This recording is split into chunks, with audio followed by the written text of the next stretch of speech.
ఈరోజు ఆంధ్రప్రదేశ్ రాష్ట్రంలో రైతాంగాన్ని చూస్తే ఇవాళ కూటమి ప్రభుత్వానికి రైతులంటే ఎంత చులకంగా ఉంటారనేది మనకి నిదర్శనంగా కనపడతా ఉంది.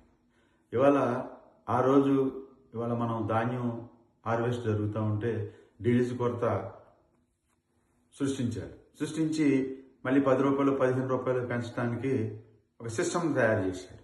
దాని మీద వైఎస్ఆర్ కాంగ్రెస్ పార్టీ రాష్ట్రం అంతా ఉద్యమం చేసేటప్పటికి ఈ రాష్ట్రంలో మళ్ళీ ఏదో జరుగుతుందని చెప్పి ఇమ్మీడియట్లీగా రాత్రే మళ్ళీ డీజిల్ పెట్రోల్ అందుబాటులోకి తీసుకొచ్చారు. ఇవాళ ఈ దేశంలోనే 46,000 కోట్లు ఇవాళ ఎక్స్పోర్ట్ జరుగుతుంటే ఒక ఆంధ్రప్రదేశ్ నుంచే 36,428 కోట్లు ఎక్స్పోర్ట్ ఆక్వా రంగంలో జరుగుతుంది.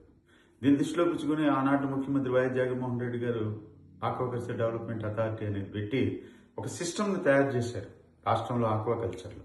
ఇవాళ ఆక్వాకల్చర్లో ఇవాళ ఈ రాష్ట్ర ప్రభుత్వం ఏ రకంగా చూస్తుందో చూడండి. మన సింగపూర్ వెళ్ళిన వ్యవసాయ మంత్రి ఏం మాట్లాడారో మీరు చూశారు. ఈ రాష్ట్ర ప్రజలు ఆక్వా రైతులందరూ కూడా చూశారు. ఆక్వా రంగం ఎంతో అభివృద్ధి చెందుతుందని చెప్పారు. ఇవాళ ఆక్వా రైతులు ఇవాళ ఫీడు అంతా తీసుకొచ్చి రోడ్డు మీద పడేసి ఇవాళ అదంతా కూడా కిరసనాయిల్ పోసి అంటిస్తున్నారు. దేనివల్ల జరుగుతుంది?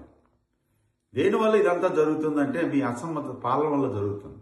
ఇవాళ అదే సిండికేట్ ఈ ఫీడ్ కంపెనీలన్నీ కూడా రాష్ట్ర ప్రభుత్వంతో కుంభక్కైపోయి ఇవన్నీ లేకపోతే ఇదివరకు మీరు ఎవరైనా రాష్ట్ర ప్రభుత్వానికి కేజీ కింద డబ్బులు మీరేదో ఈ రకంగా చూస్తుంటే ఈ రాష్ట్ర ప్రభుత్వానికి మీరు ఈ కేజీకి ఒక 50 పైసలు రూపాయి 2 రూపాయలు మీరు ఇచ్చేసి కొన్ని 100 కోట్లు మీరు రాష్ట్ర ప్రభుత్వానికి ఇచ్చేస్తున్నట్టుగా కనపడుతుంది.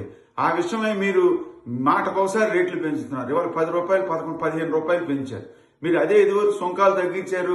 రాష్ట్ర ప్రభుత్వం సుంకాలు తగ్గించింది. అదే 50% ట్రంప్ సుంకాలు తగ్గించింది. ఇవన్నీ తగ్గించినప్పుడు అప్పుడు 25 రూపాయలు మాకు కేజీకి తగ్గించాలి.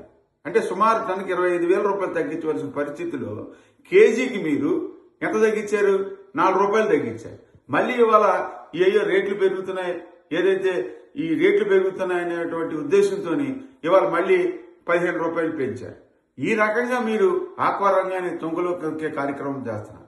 2 సంవత్సరాలు గడుపుతున్న రూపాయల సబ్సిడీ యూనిట్కి ఇస్తానని ఇంతవరకు ఒక పైసా ఇచ్చారా మీరు?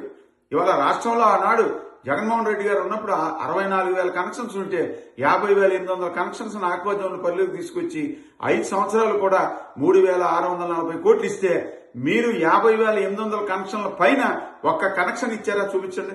మీరు అసెంబ్లీలో గొప్పలు చెప్పుకున్నారు, మేము ఇచ్చేస్తున్నాం రూపాయల సబ్సిడీ, సూపర్ 6, సూపర్ సక్సెస్. ఏం మాట్లాడుతున్నారు ఏంటి అనేది ఇవాళ